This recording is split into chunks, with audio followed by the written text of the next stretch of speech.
Well, hello, sports fans. This is Larry Eater here for RunBlogRun. This is our day-by-day review of the 2022 World Athletics Outdoor Championships being held at the University of Oregon in Eugene, Oregon, for the first time in the United States ever, yay! The crowds in the evening session are rocking. The crowds in the morning will get better each day. And we will do reviews of each session for your viewing pleasure. We have a sponsor, Khoros. They're a performance sports technology company that do killer sports timing and training products, and they have a brand new training site, Khoros.com. Check it out. My buddies who have tried the sports timing devices, which I call watches, love them, covet them. They think they're right. Emma Coburn is using it. Emma Bates is using it. Jeffrey Kemwarer is using it. Elliot Kipchoge is using it. Why don't you? So thanks again to Khoros for coming on board as a sponsor of our World Championships coverage. And I hope you enjoy our reviews. Hey, sports fans, Larry Eater here. RunBlogRun. This is the review of day one of the 2022 World Athletics Outdoor Championships. We're going to do a review each day, short and sweet. For the geek stuff, go to runblogrun.com, your favorite site. We have 15 writers here and 5 photographers for your viewing and reading pleasure. Also check out Peacock, okay? So men's hammer throw, big thing there. 3 Americans make the final, and that is Daniel Hoff, Rudy Winkler, and Alex Young. Pavel Fajek was there, Wojciech Nowicki. You know what the hammer throw is, 16-pound ball with a chain, and you revolve around yourself, rotate between 4 and 6 times. And it is a big event in Central Europe and Eastern Europe, and I'm Hungarian. And besides goulash, we know how to throw the hammer and throw javelins, okay? So that's it on the men's hammer throw. The final will be hot, and I think we can get a medal there. Today was also the qualifying for the women's hammer throw, and we got 3 American women in there too. Pretty amazing. I have to put my glasses on to read the names, make sure they're correct. Janie Kostavoid, Brooke Anderson, and Annette Nikika Echikowoki. Annette competed for Nigeria. She became a new U.S. athlete, but in Tokyo, she got over there and there were some problems. She didn't get to compete there. So we've got a killer team. Krista Turbo is also in the hammer throw. I think we can get a medal there. I mean, it's going to be amazing. The sad thing is Deanna Price is not going to be competing. She had some injury problems and she had to pull out, and that's quite sad. But we've got 3 men in the men's hammer throw and 3 women in the women's hammer throw. It's almost a sign of the apocalypse. Our next event will be the men's high jump qualifying, and there was a few little scares there. Mutaz Barshim and Marco Tambieri, the co-gold medalists from the Olympics last year, both made it in. Mutaz went in clearing 3 heights using 1 jump at each height. Our friend, Mr. Tambieri, needed 3 jumps at 225 and 3 jumps at 228. Scared the hell out of me.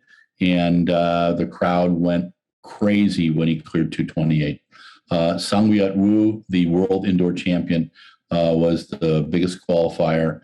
America has Siobhan Harrison and Shelby McEwen in the final. That's 2 Americans in the high jump men's final.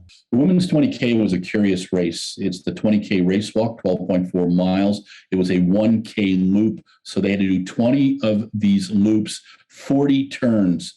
Think about running that many turns in a race or a walk. It's insanity. But it allowed the judges, and the judging was done at a spectacular level.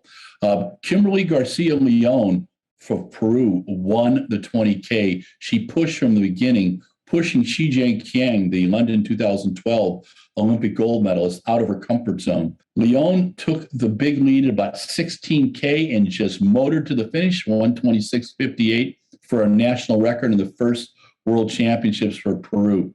Katarzyna Ziblo from Poland, who just set a record for Poland in the 20K race walk, took the silver in 1:27:31, a national record. She went by Kiang with about 3K to go and just did not stop. And understand the conditions were difficult. Between 80 and 85, I'm estimating on the course.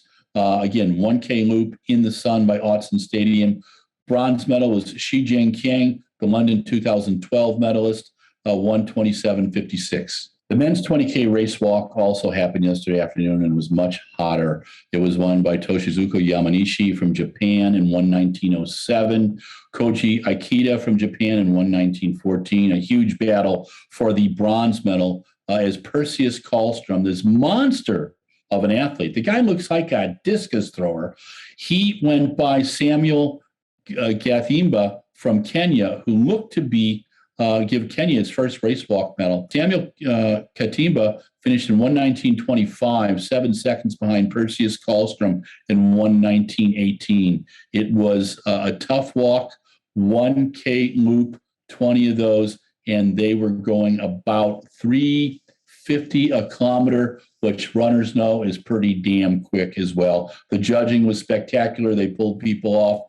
In the top three, I believe Yamanishi and Akeda got one warning. You get 3 warnings, and then they sit you in the penalty box for 2 minutes. So it's the rules are tough. The rules are well done, and it's bringing credibility back to the race walk. The evening session was pretty hot. The crowd was fantastic at Hayward Field. The place was loaded. It looked great, and the crowd was loud. The women's shot put continued the throw qualifying success of the Americans. It was Maggie Ewan, Chase Ely, and Jessica Woodard in the women's shot put. Chase just needed one throw to do it at 18:96, Maggie Ewan at 18:96, and Jessica Woodard at 19:08.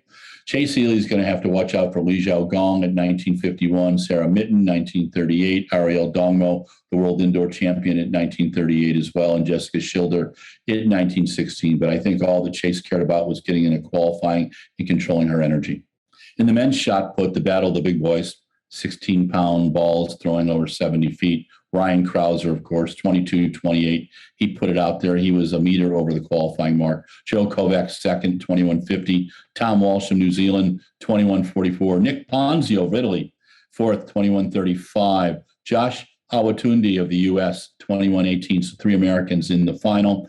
I think Krauser has got to deal with Darian Romani is there, the world indoor champion, 20:98. No one else looked that good. Jocko Gill looked pretty decent, but Ryan Krauser is hot. It's a battle between Krauser and Kovacs and Walsh in the final. I think Krauser breaks the world record, just puts it at 23:55, 23:60. You've heard it here. Everybody was waiting for the men's 100-meter qualifying. Some things were answered, some things weren't. In Heat 1, Marvin Bracey won in 10:05. He looked great. Akeem Blake from Jamaica, 10:15. In the second heat, it was Fred Curley. Fred gave everybody a message, 9:79. Sarnell Hughes didn't false start, so I was happy there at 9:97. Heat 3, that was Travon Bromell. With a big smile, Travon Bromell went 9:89. Arthur Cease in 10:02. Canada's Jerome Blake was fourth. Oblique Seville from Jamaica, the new find. So Oblique has run the fastest time by a Jamaican since Usain Bolt. He ran 9:93 to win this time. Lamont Marcel Jacobs was 10:04. It looked like Marcel, the Olympic champion, was hesitating when he got out of the blocks, got to a point where he knew he had made it. He was good. No answers there. Reese Prescott did not make the semis. Great Britain. He had run real well. Lasili Tabugo from Botswana set the world under 20 record, 994, as well as national record. Johan Blake was in second, and he moved on. Aaron Brown from Canada moved on, and so did Akini Simbini from South Africa. Christian Coleman won Heat 6. He looked great, 10:08. Andre DeGrasse, 10:12. Now, Andre DeGrasse has been having some breathing problems, just got over COVID. We hope he's doing better. Eric Cardoso from Brazil, 10:08. And in the final heat, this is an interesting one. So Abdul Hakim Sani Brown is a Japanese runner. I think his pop is American, mom is Japanese. He ran 9:98, his seasonal best to win the heat. This is where it gets really interesting. Edward Osei Nikita from New Zealand, 10:08, qualified, national record for New Zealand. Guess whose national record he broke? His dad's. Kind of cool, huh?